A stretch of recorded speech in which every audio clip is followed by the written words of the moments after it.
Kaya sunod-sunod, correct. Sunod-sunod na po tong karma ni BBM.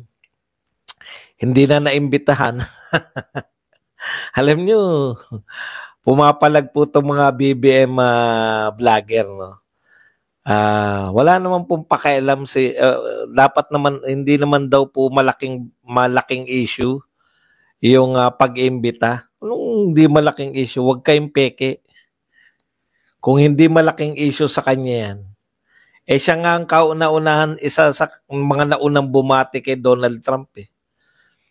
Kung hindi malaking issue sa kanila yan, walang problema, di ba? Lalong walang issue sa amin yan. Baka nga kahit imbitahan si Tatay Digong, hindi rin naman pupunta sa US yan. Yun po ang wala talaga. Kasi nung panahon ni Tatay Digong, natatandaan ko, 2 beses yatang inimbitahan si Tatay Digong. Nung panahon ni Donald Trump, yung unang presidency ni Donald Trump, hindi naman dumalo talaga si Tatay Digong.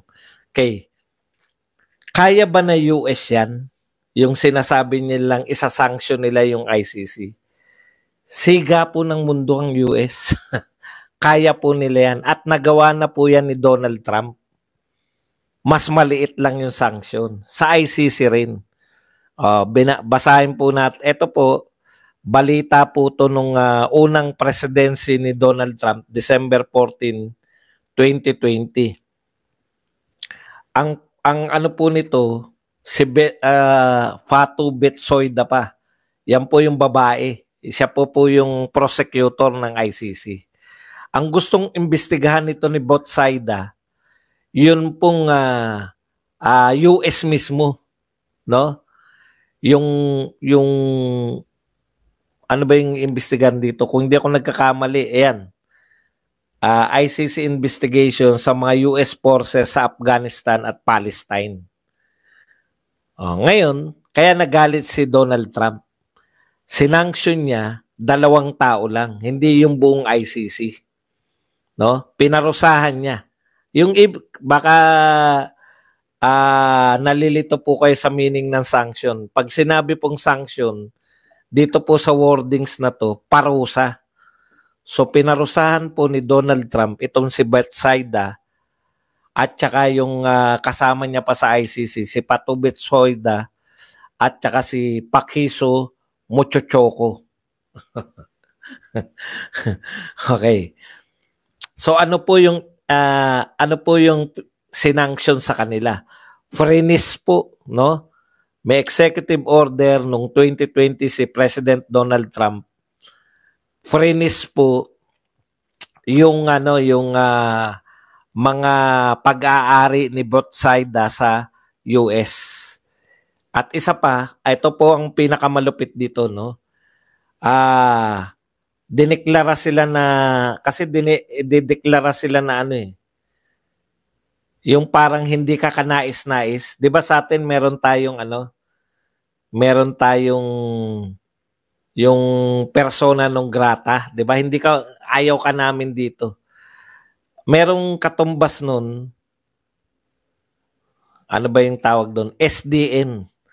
Especially Designated Nationals o yung tinatawag na Black Persons List. Person lang po to So blacklisted po sila sa Amerika. Okay, ang tawag po sa kanila SDN or Especially Designated Nationals. Yan, no? Na-block kayo, ayaw namin sa inyo. Pero dahil may mga kayamanan sila sa US, freeze ngayon, hindi mo pwedeng gastusin. Kung may ari-arian ka, hindi mo pwedeng ipagbili. Naka-freeze yung asset ng prosecutor ng ICC noon nung panahon ng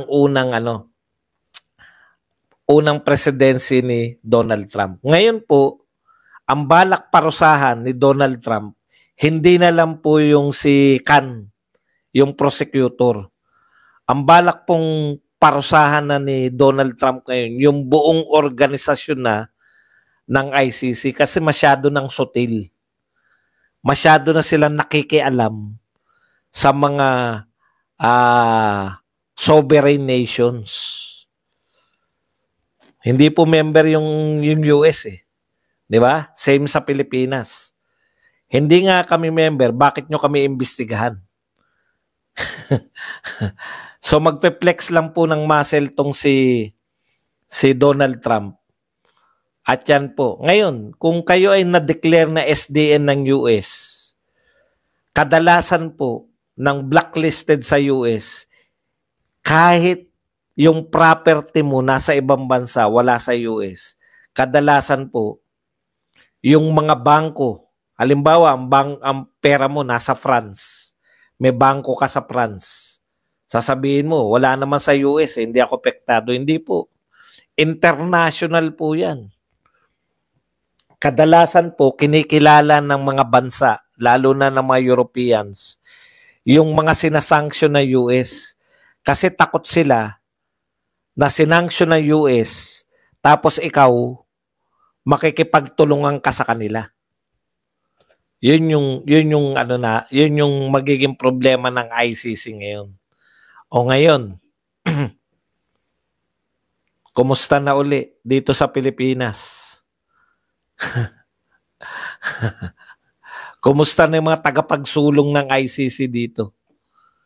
Banggain niyo si Trump.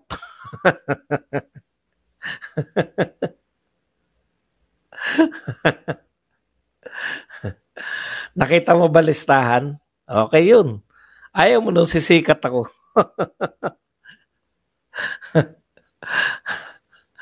Ano po yan eh? Badge of honor po yan. Yeah? Badge of honor po namin yan pag napatawag kami. Pero yun, hindi nga ako sikat eh. Konti lang nakakakilala sa akin, bigla nila ako papatawag. Di sumikat ako bigla. Okay nga yun. Ang kukulit nyo naman. Okay yan nga yun dahil sisikat nga ako. Ano magagawa mo? Alam nga naman magtago ka, di hinuli ka. Pag ikaw pinatawag ka sa Congress, pumunta ka ron. Pag tinanong ka, sumagot ka. Pag hindi nagustuhan yung sagot mo, di kukulong ka.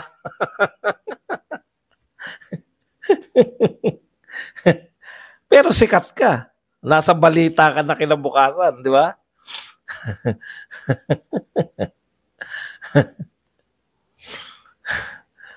Sige na, i-quote nyo na si Trillanes ngayon. Malalapit na yan, 2021. Putya, meron na kagad executive order. Kayo ang hahantingin ni Donald Trump. Tama. Bakit ba nagsisikat yung mga yan? Di ba? Kailan ba sumikat yung mga...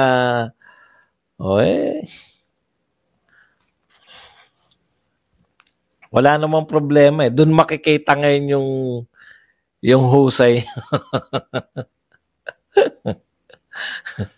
Wala tayong magagawa. Ganyan nakalakaran eh. Kaya nga, kung sino-sino na nagrarally. Tama. Kung hindi naman, hindi pa ako kailangan. Mahirap yun na umaasa ako na ipatawag tapos hindi naman pala dahil hindi ka naman sikat.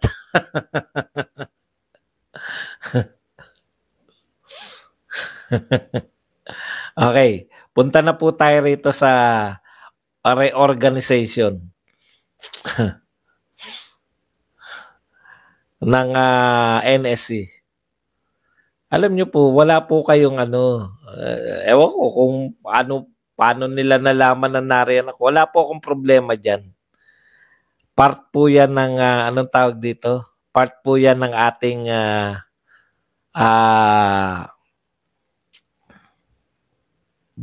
ng trabaho, risk ng ating trabaho. Okay, ito po, si Orlando De Leon. Ibig sabihin, kung kami na ngayon na nagre-risk, yung mga media po ay safe na, wala na talagang kwenta yung media.